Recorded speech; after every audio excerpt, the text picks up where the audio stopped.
सातवां अध्याय। श्री कृष्ण के हाथों से रुक्मिणी की पराजय। श्री कृष्ण के हाथों से रुक्मिणी की पराजय तथा द्वारिका में रुक्मिणी और श्री कृष्ण का विवाह। श्री नारद जी कहते हैं, रुक्मिणी के हरण और मित्रों की पराजय का वृत्तांत सुनकर भीष्मक पुत्र रुक्मी ने समस्त भूपालों के सुनते हुए यह प्रतिज्ञा की, राजाओं मैं आप लोगों के सामने यह सच्ची प्रतिज्ञा करता हूँ कि युद्ध में श्री कृष्ण को मारकर रुक्मिणी को लौटाए बिना मैं कुंडिनपुर में प्रवेश नहीं करूँगा। यूँ कहकर उस महा उद्दट वीर ने दिव्य कवच धारण किया जो ठोस एवं श्याम वर्ण का था। उसे देखकर ऐसा प्रतीत होता था मानो वह नील मेघ से निर्मित हुआ हो। फिर उसने सिर पर सिंधु देशी शिरस्त्राण टोप रखा, सौवीर देश का बना हुआ सुंदर धनुष, लाट देश के 2 तरकस, मलेच्छ देश की तलवार, कुटच देश की ढाल, येठर की महाशक्ति, गुजरात की गदा, बंगाल का परिख और कोंकण देश का हस्तत्राण यानी दस्ताना धारण करके अंगुलियों में गोधा के चर्म से निर्मित अंगुली त्राण बांध लिया और किरीट, रत्नमय कुंडल तथा सोने के बाजूबंद से विभूषित हो रुक्मी ने युद्ध करने का निश्चय किया। फिर चंचल घोड़ों से युक्त चैत्र रथ पर आरूढ़ हो 2 अक्षौहिणी सेना साथ लिए उसने श्री कृष्ण का पीछा किया। शत्रुओं की सेना को पुनः आती देख महाबली बलराम ने यादवों की सेना साथ ले समरांगण में उसका सामना किया। रुक्मी बार बार धनुष टंकारता और कठोर वचन बोलता हुआ अतिरथी देवेश्वर श्री कृष्ण के पास जा पहुंचा और बोला, अरे खड़ा रह, यदि जीवित रहना चाहता है तो तुरंत मेरी बहन को छोड़ दे, नहीं तो मैं सेना सहित तुझे इसी समय यमलोक को भेज दूंगा। तेरे कुल पर राजा याति का श्राप लगा हुआ है और तो ग्वालों की जूठन खाने वाला है, जरासंध के भय से भीत रहता है और कालयवन के आगे से पीठ दिखाकर भाग चुका है। यूँ कहकर उसने अपने तरकस से एक बाण निकालकर धनुष पर चढ़ा लिया और उसे कान तक खींचकर श्री कृष्ण की छाती को लक्ष्य करके चला दिया। उस बाण से आहत होने पर भी भगवान श्री कृष्ण ने एक सायक से उसके धनुष की टंकार करने वाली प्रत्यंचा इस प्रकार काट दी मानो गरुड़ ने किसी सर्पिणी को छिन्न भिन्न कर डाला हो। फिर रुक्मी ने शीघ्र ही अपने धनुष पर टंकार ध्वनि करने वाली दूसरी स्वर्ण भूषित प्रत्यंजा चढ़ा ली और 10 बाणों द्वारा रणभूमि में श्री हरि को घायल कर दिया। तब श्री कृष्ण ने एक बाण मारकर रुक्मी के प्रत्यंचा सहित धनुष को उसी क्षण वैसे ही काट दिया जैसे ज्ञान के द्वारा त्रिगुणात्मक संसार बंधन को काट दिया जाता है। श्री कृष्ण ने अपने अमोघ बाण द्वारा बीच से ही उसके धनुष के 2 टुकड़े कर दिए। फिर उन्होंने रुक्मी को 100 बाण मारकर युद्ध में छत विछत कर दिया। धनुष कट जाने पर विदर्भ राजकुमार ने श्री हरि के ऊपर चमचमाती हुई महाशक्ति उसी प्रकार चलाई जैसे किसी मुनि ने विज्ञान के लिए महाशक्ति का प्रयोग किया हो। गदाधारी भगवान गदाग्रज ने अपनी गदा से उस महाशक्ति पर प्रहार किया जिससे उसके 2 टुकड़े हो गए। उस खंडित शक्ति ने रुक्मी के ही सारथी को मार डाला। भगवान की वेगशालिनी कौमोदकी नाम वाली भारी गदा ने रुक्मी के रथ के ऊपर पड़कर उसे घोड़ों सहित उसी प्रकार चूर्ण कर दिया जैसे वज्र के प्रहार से कोई पर्वत चकनाचूर हो गया हो। तब भीष्मक कुमार रुक्मी ने भी श्री हरि पर गदा चलाई, किंतु भगवान ने उसे पुनः चक्र चलाकर चूर्ण कर दिया। सोने के बाजूबंद से विभूषित तलवार रुक्मी ने बंगाल का परिघ हाथ में लेकर उसके द्वारा श्रीहरि के कंधे पर प्रहार किया और उस युद्ध भूमि में मेघ के समान गर्जना करने लगा। परिघ से ताड़ित होने पर भी पुष्पमाला के आघात को कुछ भी न गिनने वाले हाथी की भांति भगवान अविचल रहे। उन्होंने उसी परिघ से समरांगण में रुक्मी पर आघात किया।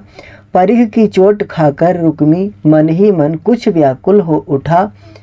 फिर उसने युद्ध भूमि में माधव की भर्त्सना करते हुए ढाल और तलवार हाथ में ले ली। भगवान ने भी अपने खड्ग का प्रहार करके उसकी ढाल और तलवार काट दी। उस खड्ग के अग्रभाग से रुक्मी का सिर, त्राण और विशाल कवच कटकर गिर पड़े। लगे हाथ उसके दस्ताने भी काट दिए गए।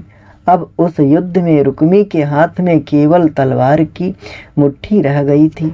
उस दशा में अपने पास आए हुए रुक्मी को श्रीहरि ने भुज डंडों से पकड़कर पृथ्वी पर दे मारा और जैसे मृग के ऊपर सिंह सवार हो जाए उसी प्रकार वे उसके ऊपर चढ़ गए तथा रोष पूर्वक तीखी धार वाले अपने नंदक नाम के खड्ग को हाथ में ले लिया। श्री कृष्ण को अपने भाई के वध के लिए उद्यत देख रुक्मिणी भय से विह्वल हो उठी और पति के चरणों में गिरकर उस सती साध्वी राजकुमारी ने करुण स्वर में कहा। श्री रुक्मिणी बोली, अनंत देवेश्वर जगन निवास योगेश्वर, आपकी शक्ति अचिंत है। आप इस जगत के पालक हैं, अतः करुणा सागर आपके द्वारा साल के समान विशाल भुजा वाले मेरे भाई का वध होना उचित नहीं है। श्री नारद जी कहते हैं, राजन, डर के मारे विलाप करती हुई रुक्मिणी का मुंह दुख के कारण सूख गया था। उसका कंठ रुंध गया। अपनी प्रिया सती रुक्मिणी की ऐसी अवस्था देखकर श्रीहरि रुक्मी के वध से विरत हो गए।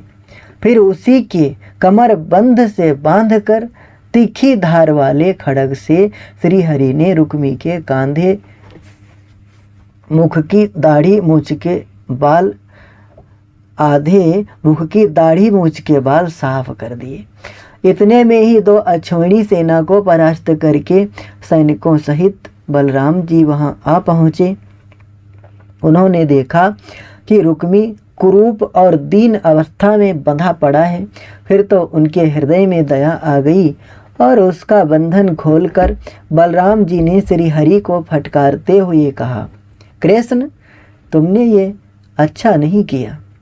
यह लोक निंदित कर्म है। अपनी पत्नी के भाइयों के साथ इस प्रकार परिहास नहीं किया जाता। जिसके बड़े भाई को तुमने विरूप कर दिया, वह रुक्मिणी भाई की इस दुर्दशा से चिंतित होकर तुम्हें क्या कहेगी।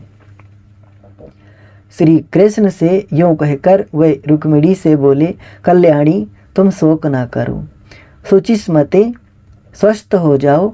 आर्य कुमारी, महामते, तुम शोक बिल्कुल छोड़ दो, मन में दुख मत मानो।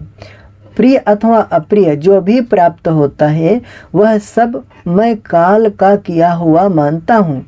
जैसे घनमाला वायु के अधीन होती है उसी प्रकार यह सारा जगत काल के वशीभूत है। उस काल को तुम कलना करने वालों का स्वामी परमेश्वर एवं विष्णु समझो। मैं और मेरा ये भाव ही जगत के लिए बंधन का कारण होता है। अहंता और ममता से रहित भाव ही मोक्ष है, इसमें संशय नहीं है। सुख और दुख देने वाला दूसरा कोई नहीं है। यह सब लोगों का अपना भ्रम ही है। शत्रु, मित्र और उदासीन की कल्पना संसारी लोगों द्वारा अज्ञान के कारण की गई है। इस प्रकार भगवान बलराम के समझाने पर भीष्मक पुत्र रुक्मी वे मनस्य छोड़कर इस प्रकार भगवान बलराम के समझाने पर भीष्मक पुत्र रुक्मी वे मनुष्य छोड़कर चला गया और रुक्मिणी को भी प्रसन्नता हुई। रुक्मी का मनोरथ व्यर्थ हो चुका था।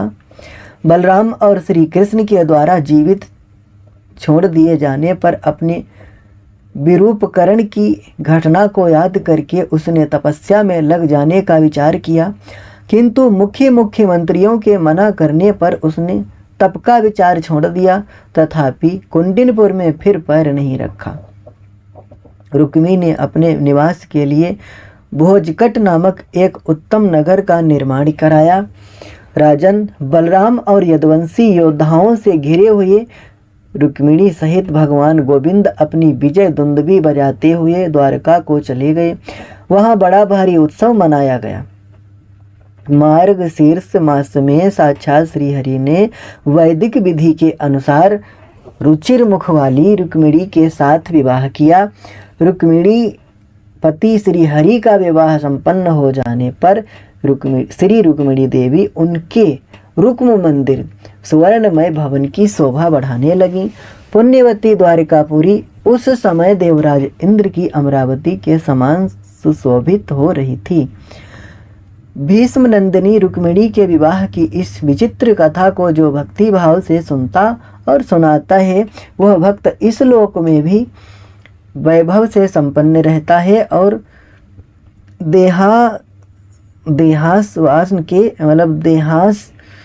देहावसान के पश्चात, अंत समय के बाद जब देह छोड़ता है उसके पश्चात वही मोक्ष का भागी होता है। इस प्रकार श्री गर्ग संहिता में द्वारिका खंड के अंतर्गत नारद बहुलास संवाद में श्री रुक्मिणी का विवाह नामक 7वां अध्याय पूरा हुआ। 8वां अध्याय श्री कृष्ण का 16,108 रानियों के साथ विवाह और उनकी संतति का वर्णन, प्रद्युम्न का प्रागट्य तथा रति और रुक्म पुत्री के साथ उनका विवाह। श्री नारद जी कहते हैं, मिथिलेश्वर, अब श्री कृष्ण की अन्य पत्नियों के मंगलमय विवाह का वृत्तांत सुनो, जो समस्त पापों को हर लेने वाला, पुण्यदायक तथा आयु की वृद्धि का सर्वोत्तम साधन है। सत्राजित नाम से प्रसिद्ध यादव को साक्षात भगवान सूर्य ने समयंतक मणि दे रखी थी। भगवान श्री कृष्ण ने राजा उग्रसेन के लिए वह मणि मांगी। मिथिलेश्वर, सत्राजित ने द्रव्य के लोभ से वह मणि नहीं दी, क्योंकि उस मणि से प्रतिदिन 8 भार स्वर्ण स्वतः प्राप्त होता रहता था। एक दिन सत्राजित का भाई प्रसेन उस मणि को अपने कंठ में बांधकर सिंधु देशी अश्व पर आरूढ़ हो शिकार खेलने के लिए वन में विचरने लगा। वहाँ एक सिंह ने प्रसेन को मार डाला। फिर उस सिंह को भी जाम्बवान ने मारा और तत्काल उस मणि को लेकर जाम्बवान अपनी गुफा में चला गया। सत्राजित लोगों में यह प्रचार करने लगा कि मेरा भाई प्रसेन मणि को कंठ में धारण करके वन में गया था, किंतु श्री कृष्ण ने वहाँ उसका वध कर दिया, इसीलिए आज सवेरे वह सभा भवन में नहीं आया। भगवान पर कलंक का टीका लग गया। वह कुछ नागरिकों को साथ ले वन में गए। महामते, वहाँ उन्होंने पहले घोड़े सहित मरे हुए प्रसेन के और किसी दूसरे के द्वारा मारे गए सिंह के शव को पड़ा देखा। ये देखकर पद चिन्ह से पता लगाते हुए वह ऋक्षराज जाम्बवान की गुफा तक पहुँच गए। फिर वहाँ से मणि लाने के लिए साक्षात श्री हरि ने गुफा के भीतर प्रवेश करके 28 दिनों तक युद्ध किया तथा ऋक्षराज जाम्बवान पर विजय पाई। राजेंद्र, जाम्बवान ने अपनी सुंदरी कन्या जाम्बवती को उस मणि के साथ श्री हरि के हाथ में दे दिया। उसे लेकर भगवान द्वारिका में लौटे। उन्होंने सत्राजित को मणि दे दी और स्वयं कलंक से मुक्त हुए। सत्राजित को अपने कृत्य पर बड़ी लज्जा आई और वे मुंह नीचे किए भयभीत से रहने लगे। मिथिलेश्वर, उन्होंने यादव परिवार में शांति रखने के लिए अपनी पुत्री सत्यभामा तथा उस मणि को भी भगवान के चरणों में अर्पित कर दिया। तदनंतर बंधु वत्सल भगवान श्री कृष्ण पांडवों की सहायता के लिए इंद्रप्रस्थ दिल्ली गए। उन्होंने वर्षा के 4 महीने वहीं व्यतीत किए। एक दिन गांडीवधारी अर्जुन के साथ रथ पर आरूढ़ हो श्री हरि निर्मल नीर से भरी हुई यमुना के तीर पर शिकार खेलने के लिए विचरने लगे। वहां साक्षात कालिंदी देवी भगवान श्री कृष्ण को पति रूप में प्राप्त करने की इच्छा से तपस्या कर रही थीं। पांडव अर्जुन ने उन्हें श्री कृष्ण को दिखाया। फिर वे भगवान उन्हें साथ लेकर इंद्रप्रस्थ आए। वहां से द्वारिका में पहुंचकर उन्होंने मनोहर अंगों वाली सूर्य कन्या कालिंदी के साथ विधि पूर्वक विवाह किया। उस समय परम मंगलमय उत्सव का विस्तार के साथ आयोजन किया गया।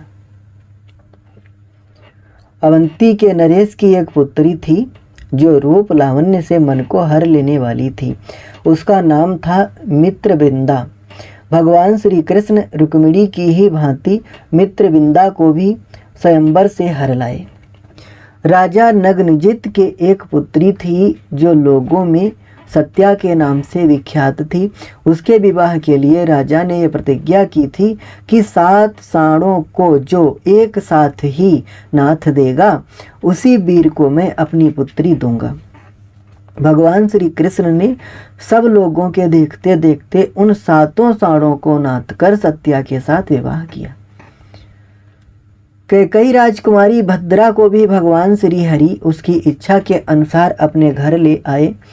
वहां कालिंदी की ही भांति भद्रा के साथ उन्होंने विधि पूर्वक विवाह किया। राजन, राजा बृहदसेन के एक पुत्री थी जिसे लोग लक्ष्मणा कहते थे।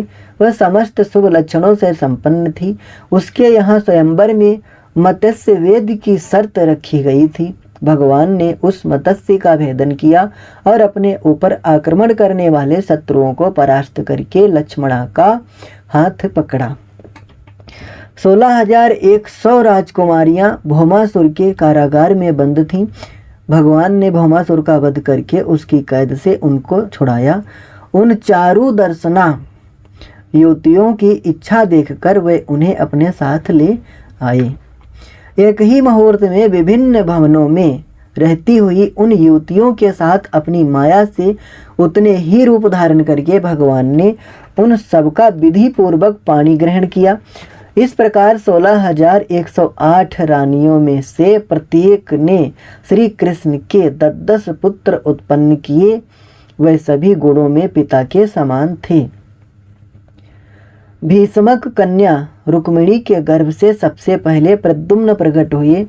वह कामदेव के अवतार थे और पिता की ही भांति समस्त शुभ लक्षणों से विभूषित थे। निर्दयी संबरासुर ने 10 दिनों के भीतर ही उन्हें सूतिकागार से उठाकर समुद्र में फेंक दिया। वहां उन्हें एक मत्स्य निगल गया, तथापि वह श्री कृष्ण कुमार मत्स्य के उदर में मरे नहीं। वो मत्स्य संबरासुर के पाकालय में जहाँ भोजन बनता था वहाँ चीरा गया तो उसमें से प्रद्युम्न निकले।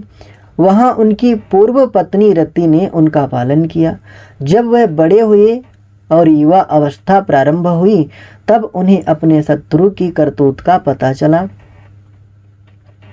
राजन, फिर अपने शत्रु संबरासुर का वध करके वे दिव्य भार्या रति के साथ द्वारिका में आए।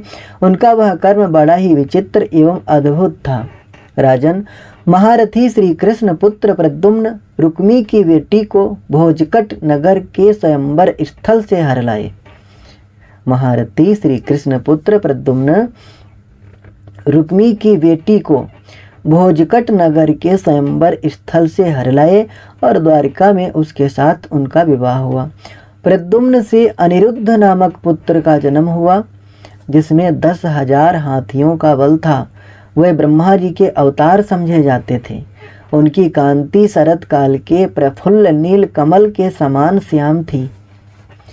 इस प्रकार मैंने परिपूर्णतम भगवान के चतुर्व्यूह अवतार का तथा उनके विवाह संबंधी परम मंगलमय विचित्र चरित्र का तुमसे वर्णन किया है, जो समस्त पापों को हर लेने वाला पुण्यदायक तथा आयु की वृद्धि का उत्तम साधन है। राजन, अब तुम पुनः क्या सुनना चाहते हो? इस प्रकार श्री गर्ग संहिता में द्वारिका खंड के अंतर्गत नारद बहुलास्व संवाद में श्री कृष्ण की समस्त रानियों के विवाह का वर्णन नामक 8वां अध्याय पूरा हुआ। 9वां अध्याय द्वारिकापुरी के पृथ्वी पर आने का कारण। राजा आनर्त की तपस्या और उन पर भगवान श्री कृष्ण की कृपा। बहुलास्व बोले, मुने, तीनों लोकों में विख्यात द्वारिकापुरी धन्य है, जहाँ साक्षात परिपूर्णतम भगवान श्री कृष्ण निवास करते हैं। आपके मुख से सुना है कि द्वारिकापुरी साक्षात श्री कृष्ण के अंग से प्रकट हुई है। प्रभु ब्रह्मन, किस काल में वह पुरी यहाँ आई, यह मुझे बताइए। श्री नारद जी ने कहा, राजन, तुम्हें साधुवाद है, तुमने बहुत अच्छा किया जो द्वारिका के यहाँ आगमन का कारण पूछा, जिसे सुनकर लोक घाती पातकी भी शुद्ध हो जाता है। मनु के पुत्र सरियाती नामक एक राजा हुए, जो चक्रवर्ती सम्राट थे। उन्होंने 10,000 वर्षों तक इस भूतल पर धर्म पूर्वक राज्य किया। उनके 3 पुत्र हुए, जो समस्त धर्मज्ञ पुरुषों में श्रेष्ठ थे। उनके नाम थे उत्तानवरही, आनर्त और भूरिसेन। राजा सरियाती ने उत्तानवरही को पूर्व दिशा, भूरिसेन को दक्षिण दिशा और आनर्त को सारी पश्चिम दिशा का राज्य दिया। फिर वे पुत्रों से बोले, यह सारी पृथ्वी मेरी है, मैंने धर्म पूर्वक इसका पालन किया है तथा बलिष्ठ होकर बलपूर्वक इसका अर्जन किया है, अतः तुम लोग इसका पालन करो। पिता की ये बात सुनकर मंझले पुत्र ज्ञानी आनर्त ने मानो हंसते हुए ये ज्ञानमय वचन कहा। आनर्त बोले, राजन, ये सारी पृथ्वी आपकी नहीं है, न आपने कभी इसका पालन किया है और न आपके बल से इसका अर्जन हुआ है। राजन, बलिष्ठ तो भगवान श्री कृष्ण ही हैं, अतः यह पृथ्वी श्री कृष्ण देव की ही है। उन्होंने इसका पालन किया और उन्हीं के तेज से यह संपूर्ण वसुंधरा का अर्जन हुआ है। भगवान श्री हरि के समान बलिष्ठ दूसरा कोई नहीं है। वही भगवान अपने द्वारा प्रकट किए गए इस जगत की सृष्टि, पालन और संहार करते हैं। वही परम ब्रह्म परमात्मा है और वही भगवान कलना करने वालों के स्वामी काल हैं, जो संपूर्ण भूतों के भीतर प्रवेश करके सबका आश्रय है। वह विश्व संज्ञक अधियज्ञ साक्षात परिपूर्णतम श्री हरि ही हैं, जिनके भय से हवा चलती है, जिनके भय से सूर्य तपते हैं, जिनके भय से पर्जन्य देव वर्षा करते हैं और जिनके भय से मृत्यु घूमती रहती है। राजन, उन साक्षात परिपूर्णतम परमेश्वर श्री कृष्ण का संपूर्ण हृदय से अहंकार शून्य होकर भजन कीजिए।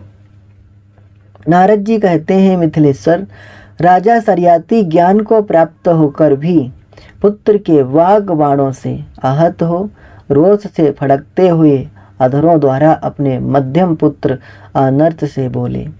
सरियाती ने कहा, ओ खोटी बुद्धि वाले बालक, दूर हट जाओ। गुरु की भांति उपदेश कैसे कर रहे हो? जहाँ तक मेरा राज्य है वहाँ तक की भूमि पर तुम निवास मत करो। तुमने जिन सर्व सहायक श्री कृष्ण की आराधना की है, वे भगवान भी क्या तुम्हारे लिए कोई नई पृथ्वी दे सकेंगे? नारद जी कहते हैं, मिथिलेश्वर, उनके यूं कहने पर दूसरों को मान देने वाले आनर्त ने राजा से कहा, जहाँ तक पृथ्वी पर आपका राज्य है वहाँ तक मेरा निवास नहीं होगा। पिता राजा सरियाती द्वारा निकाले गए आनर्त उनसे विदा ले समुद्र के तट पर चले गए और समुद्र की वेला में पहुंचकर 10,000 वर्षों तक तपस्या करते रहे। आनर्त की प्रेम लक्षणा भक्ति से प्रसन्न हो भगवान श्री हरि ने उन्हें अपने स्वरूप का दर्शन कराया और वर मांगने के लिए कहा। आनर्त दोनों हाथ जोड़कर शीघ्रता पूर्वक उठे और रोमांच युक्त तथा प्रेम से विह्वल हो उन्होंने भगवान श्री कृष्ण के चरणारविंदों में प्रणाम किया। आनर्त बोले, सबके हृदय में वास करने वाले आप वासुदेव को नमस्कार है। आकर्षण शक्ति के अधिष्ठात्र देवता आप संकर्षण को नमस्कार है। काम अवतार प्रद्युम्न और ब्रह्मा अवतार अनिरुद्ध को भी नमस्कार है।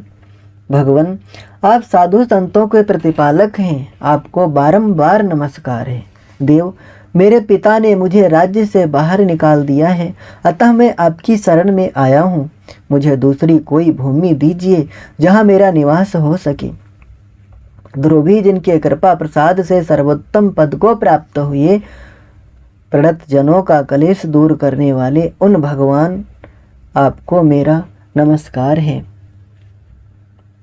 श्री नारद जी कहते हैं, राजन, अनर्थ को आनत एवं दीन जानकर दीन वत्सल भगवान ने प्रसन्न हो मेघ के समान गंभीर वाणी में श्री मुख से कहा। श्री भगवान बोले, नरेश्वर, इस लोक में दूसरी कोई पृथ्वी तो है नहीं, फिर मैं क्या करूं? परंतप तुम्हारी भक्ति से मैं संतुष्ट हूं, अतः अपनी बात सत्य करने के लिए तुम्हें अपने दिव्य लोक वैकुंठ धाम का 100 योजन लंबा चौड़ा भूखंड लाकर देता हूँ। वह अत्यंत निर्मल तथा सुभद है। श्री नारद जी कहते हैं, विदेहराज, आनत नरेश से यूँ कहकर भक्तवत्सल भगवान श्री कृष्ण ने वैकुंठ से 100 योजन विशाल भूखंड उखाड़ मंगाया और भयंकर शब्द करने वाले समुद्र में सुदर्शन चक्र की नींव बनाकर उसी के ऊपर उस भूखंड को स्थापित किया। राजा आनर्त ने 1 लाख वर्षों तक पुत्र पौत्रों से संपन्न हो वहां राज्य किया। उस राज्य में वैकुंठ का वैभव भरा हुआ था। आनर्त के पिता सरयाती ने जब यह समाचार सुना तब उन्हें बड़ा विस्मय हुआ। आनर्त के प्रसाद से ही आनर्त नामक देश प्रकट हुआ। आनर्त के रेवत नाम का पुत्र हुआ। पूर्व काल में श्री शैल नामक पर्वत का एक पुत्र था। आनर्त ने उसे अपने हाथों से उखाड़कर आनर्त देश में स्थापित किया। रेवत के द्वारा लाए जाने से उन्हीं के नाम पर वह पर्वत रेवतक नाम से विख्यात हुआ। राजा रेवत कुशस्थली पुरी का निर्माण करा के वहाँ दीर्घ काल तक राज्य करने के पश्चात अपनी कन्या रेवती को साथ ले ब्रह्मलोक में गए। यह सब कथा मेरे द्वारा बलदेव विवाह के प्रसंग में कही जा चुकी है। इसी कारण पुण्यमयी द्वारकापुरी को देवताओं ने मोक्ष का द्वार माना है। इस प्रकार श्री गर्ग संगीता में द्वारका खंड के अंतर्गत नारद बहुलास्व संवाद में द्वारकापुरी के पृथ्वी पर आने का कारण नामक 9वां अध्याय पूरा हुआ। 10वां अध्याय द्वारकापुरी गोमती और चक्र तीर्थ का महत्व। कुबेर के वैष्णव यज्ञ में दुर्वासा मुनि द्वारा घंटा नाद और पार्श्व मौली को साप। श्री नारद जी कहते हैं, राजन, इस प्रकार मैंने तुमसे द्वारिका के आगमन का कारण बताया, जो समस्त पापों को हर लेने वाला और पुण्यदायक है। अब तुम और क्या सुनना चाहती हो? बहुलासों ने पूछा, मुनि श्रेष्ठ, कल्याण स्वरूपा द्वारिका से द्वारिका नगरी की भूमि सर्वतीर्थमयी है, अतः वहाँ के मुख्य मुख्य तीर्थों को मुझे बताइए। श्री नारद जी कहते हैं, राजन, द्वारिका से प्रभास तक की सीमा बनाकर जो तीर्थमयी यज्ञ भूमि है वही मोक्षदायिनी द्वारिका है। उसका विस्तार 100 योजन है। द्वारिका नगरी का दर्शन करके नर नारायण हो जाता है। द्वारिका में कोई गधा भी मर जाए तो वह चतुर्भुज होकर वैकुंठ लोक में जाता है। जो द्वारिका का दर्शन करता है उसकी कथा सुनाता हूँ, तथा जो द्वारिका का दर्शन करता है उसकी कथा सुनता है तथा कभी द्वारका इस नाम का उच्चारण करता है अथवा वहाँ दर्शन स्नान करके तिनके का भी दान करता है, वह मृत्यु के पश्चात परम गति को प्राप्त होता है। एक समय भक्त रेवत को प्रेम आनंद में आकुल देख श्री हरि ने उसे अपने स्वरूप का दर्शन कराया। उस समय उनके मुंह पर अश्रुधारा बह चली थी। भगवान के नेत्र बिंदुओं से महानदी गोमती प्रकट हुई, जिसके दर्शन मात्र से ब्रह्म हत्या जैसे पातकों से छुटकारा मिल जाता है। जो मनुष्य गोमती तट की पवित्र रज लेकर अपने सिर पर धारण करता है, वह 100 जन्मों के किए हुए पाप से तत्काल मुक्त हो जाता है, इसमें संशय नहीं है। मनुष्य कहीं भी स्नान करते समय यदि गोमती इस नाम का उच्चारण कर लेता है तो उसे निसंदेह गोमती में स्नान करने का पुण्य फल प्राप्त हो जाता है। विदेहराज, जो मकर राशि में सूर्य के स्थित रहते समय माघ मास में प्रयाग की त्रिवेणी में स्नान करता है, वह 100 अश्वमेध यज्ञों का पुण्य फल पा लेता है। परंतु यदि वह सूर्य के मकर गत होने पर गोमती में स्नान कर ले तो उसे प्रयाग स्नान की अपेक्षा सहस्त्र गुना अधिक पुण्य प्राप्त होता है। गोमती का महत्व बताने में 4 मुखों वाले ब्रह्मा भी समर्थ नहीं है। चक्र तीर्थ में जो पाषाण हैं वह सबके सब चक्र भाव को प्राप्त होते हैं, अतः उनकी यत्न पूर्वक पूजा करनी चाहिए। जो चक्र के चिन्ह से युक्त चक्र तीर्थ में द्वादशी को स्नान करता है, वह पाप भाजन होने पर भी चक्रपाणी के पद को प्राप्त होता है। करोड़ों जन्मों के संचित पापों से पतित हुआ पातकी मनुष्य भी चक्र तीर्थ की सीढ़ियों तक पहुंचकर मोक्ष पद पर आरूढ़ हो जाता है। बहुलास्व ने पूछा, महामते, महानदी गोमती में जो चक्र तीर्थ है वह शुभ अर्थ को देने वाला तथा लोगों के लिए अधिक माननीय कैसे हो गया, ये मुझे बताइए। श्री नारद जी ने कहा, राजन, इसी विषय में विज्ञ जन इस प्राचीन इतिहास का वर्णन किया करते हैं, जिसके श्रवण मात्र से सर्वथा पापों की हानि हो जाती है। एक समय की बात है, अलकापुरी के स्वामी राजाधिराज धर्मात्मा निधिपति भगवान कुबेर ने कैलाश के उत्तर तट की भूमि पर वैष्णव यज्ञ आरंभ किया। उनके उस यज्ञ में स्वयं भगवान विष्णु अपने धाम से उतर आए थे। ब्रह्मा, शिव, जम्भभेदी इंद्र, जल जंतुओं के अधिपति वरुण, वायु, यम, सूर्य, सोम, सर्वजनेश्वरी, पृथ्वी, गंधर्व, अप्सरा और सिद्ध सभी उस यज्ञ में वहां पधारे थे। नरेश्वर, समस्त देव ऋषि और ब्रह्म ऋषि भी वहां आए।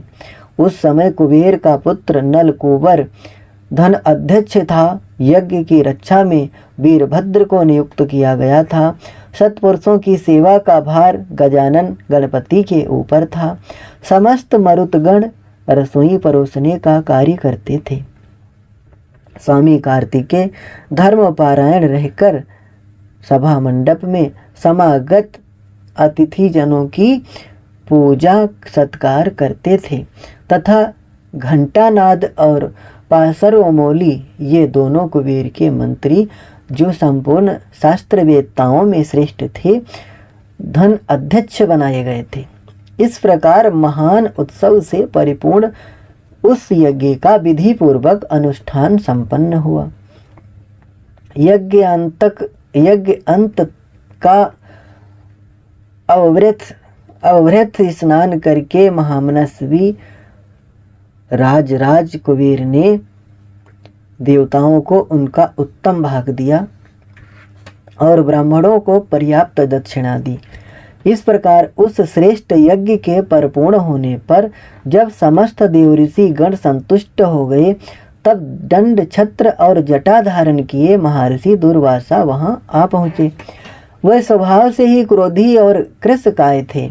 उनके चरणों में खड़ाऊं शोभा पाती थी। दाढ़ी मूछ के बाल बढ़े हुए थे। पेट सूख कर सट गया था।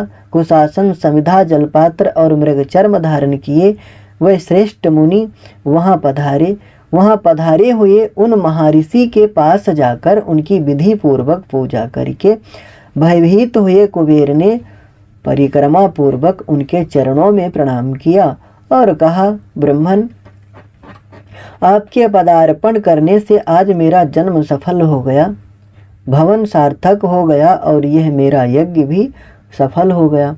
इस तरह उनके संतोष देने पर भगवान दुर्वासा मुनि जोर जोर से हंसते हुए उन मनुष्य धर्मा देवता कुबेर से बोले, तुम राज धर्मात्मा दानी और ब्राह्मण भक्त हो।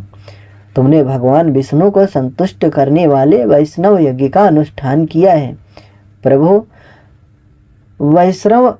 वैश्रवण मैंने कभी भी तुमसे कुछ नहीं मांगा है, परंतु आज तुम्हें दानी शिरोमणि समझकर मैं याचना करूंगा। यदि तुमने मेरी याचना सफल कर दी तो मैं तुम्हें उत्तम वर दूंगा, नहीं तो अत्यंत भयंकर श्राप देकर तुम्हें भस्म कर डालूंगा। त्रिलोकी की सारी 9 निधियां तुम्हारे घर में मौजूद हैं, उन सबको मुझे दे दो, तुम्हारा भला हो। मैं उन निधियों के लिए ही यहाँ आया हूँ। नारद जी कहते हैं, राजन, ये सुनकर दानशील उदार चेता गुह्यकों के स्वामी राजराज ने उनसे कहा, बहुत अच्छा, आप मेरा प्रतिग्रह स्वीकार करें। इस प्रकार निधियों को दे डालने की चेष्टा करते हुए निधिपति कुबेर से उनके धन अध्यक्ष मंत्री घंटानाद और पासर्वमौली लोभ से मोहित होकर बोले। उन दोनों ने कहा, यह लोभी ब्राह्मण अकेला ही तो है, सारी निधियां लेकर क्या करेगा? इसे 1 लाख दिव्य दीनार दे दीजिए, बाकी अपने पास रखिए। अपनी वृत्ति की तथा इस उत्तर दिशा की रक्षा कीजिए।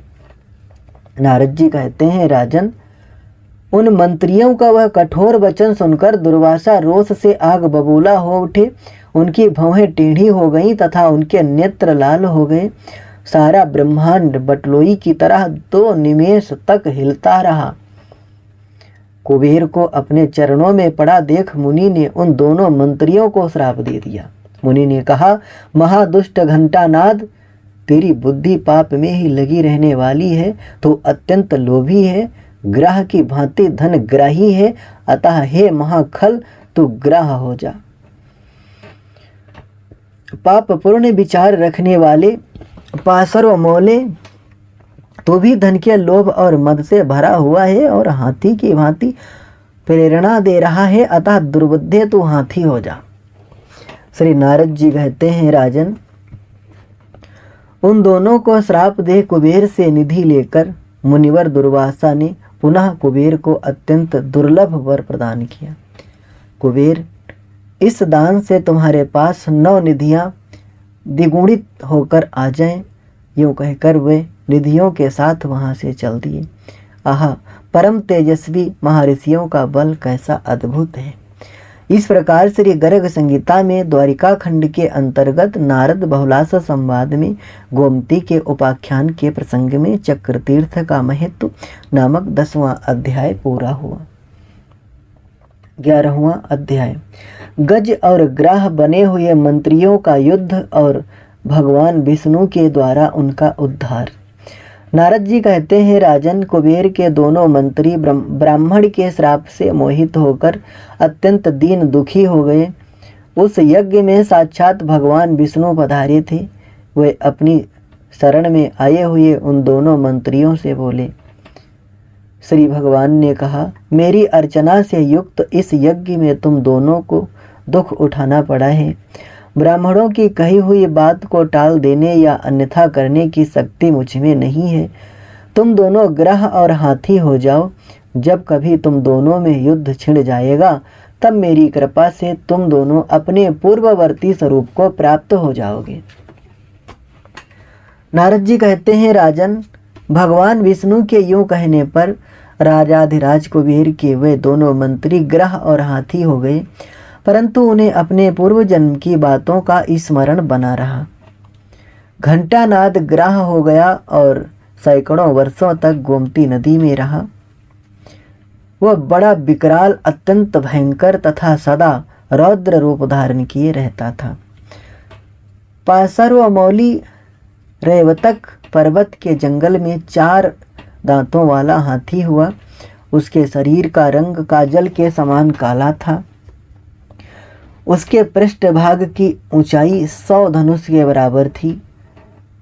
वज्जुल, कुरब, कुंद बदर, वेत, बांस, केला, भोजपत्र का पेड़, कचनार, विजयसार, अर्जुन, मंदार, बकायन, अशोक, बरगद, आम, चंपा, चंदन, कटहल, गूलर, पीपल, खजूर, बिजौरा, नींबू, चिरौंजी, आमड़ा, आम्र तथा क्रमुक, पुंगी फल के वृक्षों से परिमंडित रेवतक के विशाल वन में वह महागजराज विचरा करता था। एक समय वैशाख मास में वह गजराज पर्वती कंदरा से निकलकर अपने गणों के साथ चिघाड़ता हुआ गोमती गंगा में स्नान के लिए आया। बहुत देर तक जल में स्नान करके इधर उधर सूंड घुमाते हुए उस गजराज ने अपनी सूंड के जल से हाथियों के सभी छोटे छोटे बच्चों को नहलाया। वह महाबलिष्ठ महान ग्राह भी देव की प्रेरणा से उसी जल में विद्यमान था। उसने देव की प्रेरणा से रोष से भरकर उस गजराज का एक पैर पकड़ लिया। वह बलोन्मत्त गजराज को अपने घर में खींच ले गया। फिर हाथी भी उसे खींचकर जल के बाहर ले आया। तत्पश्चात उसने पुनः हाथी को खींचा। हथनिया और उसके बच्चे उस गजराज को संकट से उबारने में असमर्थ थे। इस प्रकार युद्ध करते और परस्पर एक दूसरे को खींचते हुए उन दोनों के 55 वर्ष व्यतीत हो गए। सत्पुरुषों के नेत्रों के समक्ष यह घटना घटित हो रही थी। इस प्रकार कष्ट में पड़कर कालपाश के वशीभूत हो पूर्व जन्म की बातों को स्मरण करने वाला वह महान गजराज प्रेम लक्षणा भक्ति से श्री हरि के चरणों का आश्रय ले उन्हीं का चिंतन करने लगा। गजेंद्र बोला, हे श्री कृष्ण, हे कृष्ण अर्जुन के सखा तथा हे श्याम शरीर धारण करने वाले देवेश्वर विष्णुदेव, आप श्री कृष्ण को मेरा प्रणाम प्राप्त हो। हे पूर्ण प्रभु, हे परम पावन पुण्य कीर्ते, हे परमेश्वर, आपके पास से मेरी रक्षा करो, रक्षा करो। नारद जी कहते हैं, राजन, इस प्रकार ग्रह ने जिसका पैर पकड़ लिया था उस हाथी को अपना स्मरण करता जान दीन वत्सल श्री हरि गरुड़ पर आरूढ़ हो बड़े वेग से दौड़े आए। उन्होंने स्वयं ही गरुड़ से उतरकर दौड़ते हुए उस ग्रह पर चक्र चलाया। चक्र के वहां पहुंचने के पहले ही ग्रह का वह अद्भुत मस्तक उसके धड़ से कटकर अलग हो आया। जैसे दीनता के प्राप्त होते ही धन चला जाता है, जैसे दीनता के प्राप्त होते ही धन चला जाता है, इसके बाद वह चक्र गोमती के कुंड में महान शब्द करता हुआ गिरा। उसने वहां के समस्त प्रस्तर समूहों को चक्र से चिन्हित कर दिया। उसकी नेमी की रगड़ से वहां कल्याणकारी चक्र तीर्थ प्रकट हो गया। राजन, उस चक्र तीर्थ के दर्शन से ब्रह्म हत्या छूट जाती है। मस्तक कट जाने से ग्रह ने अपना पूर्व रूप धारण कर लिया और श्री कृष्ण के अनुग्रह से उस हाथी का दिव्य रूप हो गया। फिर श्री हरि की परिक्रमा नमस्कार और स्तुति करके हाथ जोड़े हुए वे दोनों कुबेर मंत्री पुनः अपने स्थान को चले गए। देवता लोग फूल बरसाते हुए जय जयकार करने लगे। भगवान प्रकृति से परे विद्यमान अपने साक्षात धाम में चले गए। जो नरश्रेष्ठ चक्र तीर्थ की इस कथा को सुनता है वह चक्र तीर्थ में स्नान करने का फल पाता है, इसमें संशय नहीं है। जो एकाग्र चित्त हो गज और ग्रह की इस पुण्यमयी कथा को सुनता है उसके बुरे स्वप्न नष्ट हो जाते हैं तथा निश्चय ही उसे अच्छे स्वप्न दिखाई देते हैं। इस प्रकार श्री गर्ग संहिता में द्वारिका खंड के अंतर्गत नारद बहुलास संवाद में चक्र तीर्थ की उत्पत्ति के प्रसंग में गज और ग्रह का श्राप से उद्धार नामक 11वां अध्याय पूरा हुआ। 12वां अध्याय। महामुनि त्रित के श्राप से कच्छीवान का शंख रूप होकर सरोवर में रहना और श्री कृष्ण के द्वारा उसका उद्धार होना। शंखोद्धार तीर्थ की महिमा। श्री नारद जी ने कहते हैं, राजन, द्वारिका में जो शंखो उद्धार नामक तीर्थ है वह सब तीर्थों में प्रधान है। जो मनुष्य उस तीर्थ में स्नान करके सुवर्ण का दान देता है वह संपूर्ण उपद्रवों से रहित विष्णु लोक में जाता है। एक समय श्री कृष्ण भक्त शांत चित्त महामुनि तीर्थ यात्रा के प्रसंग से आनर्त देश में आए। वहाँ एक सुंदर सरोवर देखकर मुनि ने उसमें स्नान करके श्री हरि की पूजा की।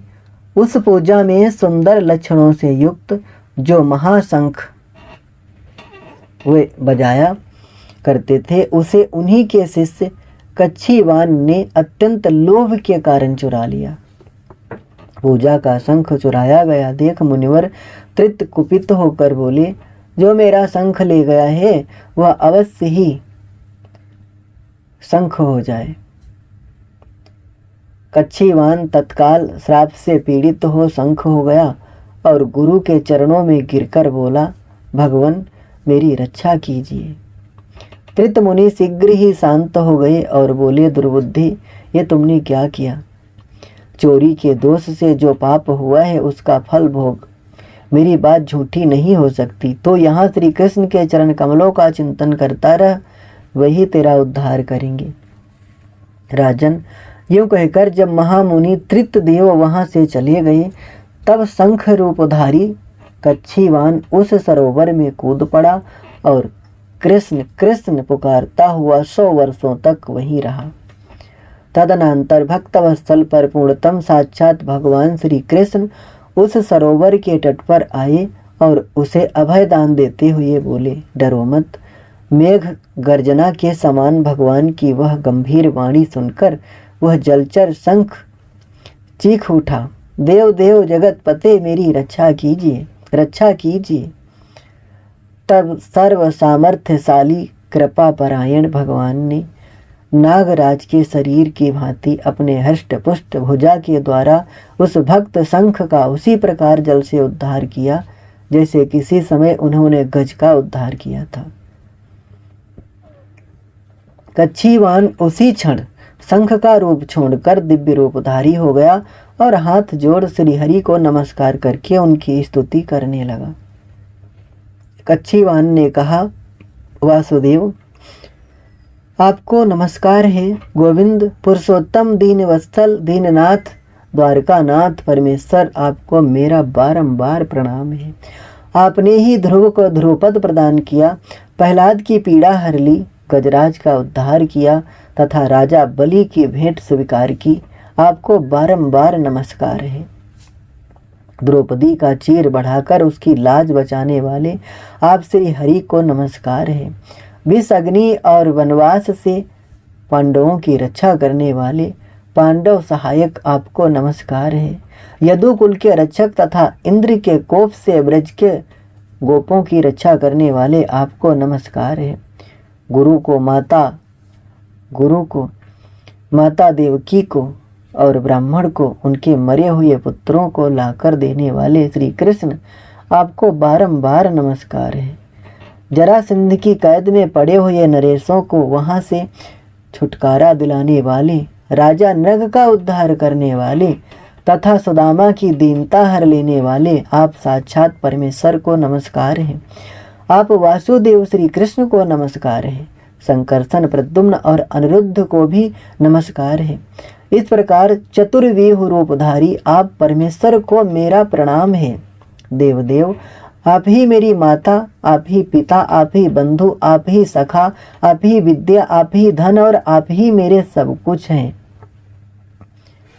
श्री नारद जी कहते हैं, राजन इस प्रकार श्री हरि की स्तुति करके प्रेम पूरित कुच्छीवान एक श्रेष्ठ विमान पर आरूढ़ हो यादवों के देखते देखते सैकड़ों सूर्यों के समान तेजस्वी होकर 10 दिशाओं को उद्भासित करता हुआ समस्त उपद्रवों से रहित विष्णु धाम में चला गया।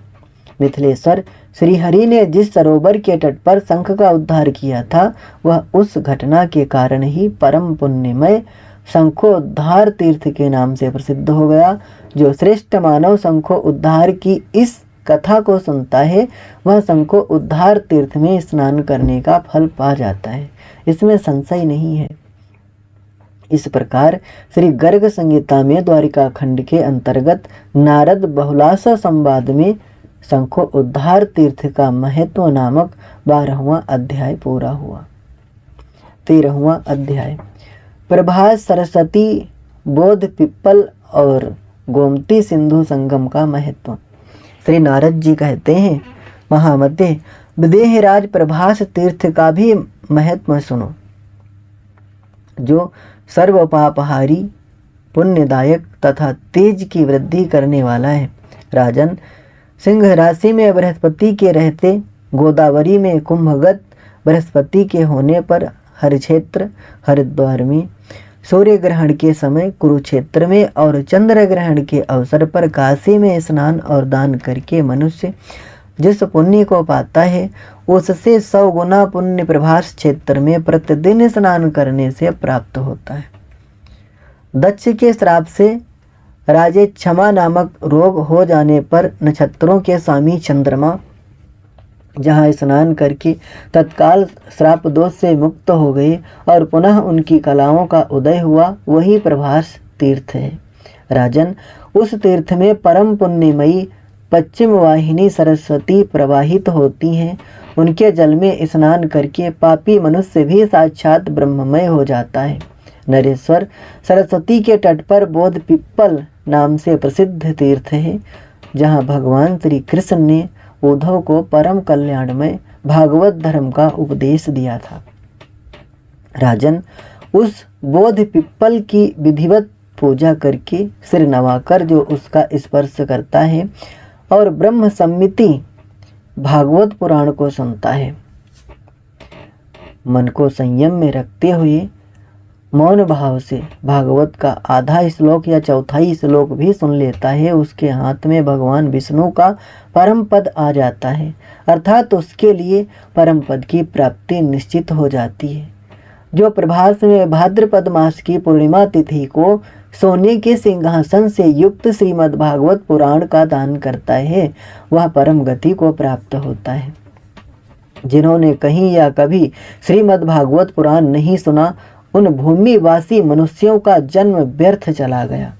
जिन्होंने भागवत पुराण नहीं सुना, जिनके द्वारा पुराण पुरुष परमात्मा की आराधना नहीं की गई तथा जिन लोगों ने भूमि देवों ब्राह्मणों के मुख रूपी अग्नि में उत्तम भोजन की आहुति नहीं दी, उन मनुष्यों का जन्म व्यर्थ चला गया। द्वारका में गोमती और समुद्र का संगम सब तीर्थों का राजा है, जिसमें स्नान करके मनुष्य निर्मल वैकुंठ धाम को प्राप्त होता है। गंगा सागर संगम तीर्थ में स्नान करने से 100 अश्वमेध यज्ञों का पुण्य प्राप्त होता है, उससे भी सहस्त्र गुना पुण्य गोमती सागर संगम में स्नान करने से सुलभ होता है। इसी विषय में पुराण वेत्ता पुरुष इस पुरातन इतिहास का कथन किया करते हैं, जिसके श्रवण मात्र से मनुष्य ताप से मुक्त हो जाता है। पूर्व काल में हस्तिनापुर में राजमार्गपति नामक एक श्रेष्ठ वैश्य निवास करता था। वह महान गौरवशाली तथा कुबेर के समान निधिपति था। आगे चलकर वह वैश्य वैश्याओं के प्रसंग में रहने लगा। वह बिटों यानी धूर्तों और लंपटों की गोष्ठी में बड़ा चतुर समझा जाता था। जुआ खेलने में उसकी बड़ी आसक्ति थी। वह लोभ मोह और मद से उन्मत्त रहता था। वह महादुष्ट वैश्य सदा झूठ बोलता और कुकर्म में लगा रहता था। उसने ब्राह्मणों पितरों और देवताओं के निमित्त कभी धन का दान नहीं किया। वह यदि कहीं दूसरे भगवान की कथा वार्ता होती देख लेता तो कतरा कर जल्दी ही और दूर निकल जाता था। उसने माँ बाप की कभी सेवा नहीं की और अपने पुत्रों को भी धन नहीं दिया। वो ऐसा दुर्बुद्धि और खल था कि धनाढ्य होने पर भी अपनी पत्नी को त्याग कर उससे अलग रहने लगा। वैश्याओं के संग में रहने से उसका आधा धन नष्ट हो गया, आधा चोर चुरा ले गए और जो कुछ थोड़ा सा पृथ्वी में गड़ा हुआ था वह स्वतः वहीं विलीन हो गया, क्योंकि पुण्य से लक्ष्मी बढ़ती है और पाप से निश्चय ही नष्ट हो जाती है।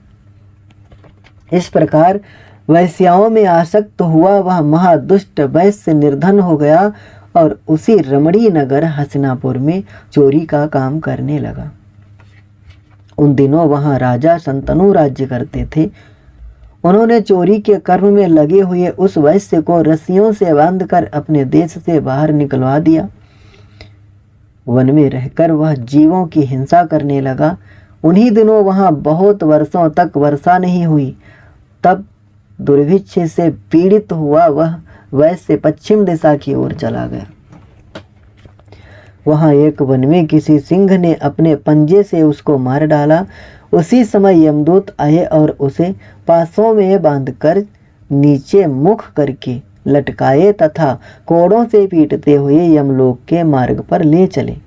तदनंतर कोई महान गृध्र उसकी बाह का मांस लेकर आकाश में उड़ गया और अपनी चोंच से तुरंत ही उसको खाने लगा। अन्य पक्षी जिन्हें मांस नहीं मिला था वह सब आतुर हो उसी में से अपने लिए भी मांस ग्रहण करने लगे। इस प्रकार चील आदि पक्षियों का वहां महान कोलाहल होने लगा। तथापि उस गृध्र ने अपने मुख से उस मांस को नहीं छोड़ा। वो उड़ते उड़ते पश्चिम दिशा की ओर चला गया। वहां उसी के समान शक्तिशाली एक दूसरे गृध्र ने उसके मुख पर अपनी तीखी चोंच से प्रहार किया। तब उसके मुख से वह मांस गोमती सागर संगम में गिर गया। उस तीर्थ में उसके मांस के डूबते ही ये महापातकी वैश्य यमदूतों के पासों को स्वयं तोड़कर 4 भुजाओं से युक्त देवता हो गया और उन दूतों के देखते देखते दिव्य विमान पर आरूढ़ हो संपूर्ण दिशाओं को प्रकाशित करता हुआ वह श्री हरि के परम धाम में चला गया। जो मनुष्य गोमती समुद्र संगम के इस महत्व को सुनता है वह सब पापों से मुक्त हो भगवान विष्णु के लोक में जाता है। इस प्रकार श्री गर्ग संहिता में द्वारिका खंड के अंतर्गत नारद बहुलासो संवाद में प्रभास सरस्वती बोध पिप्पल तथा गोमती सिंधु संगम का महत्व नामक 13वां अध्याय पूरा हुआ। A few moments later.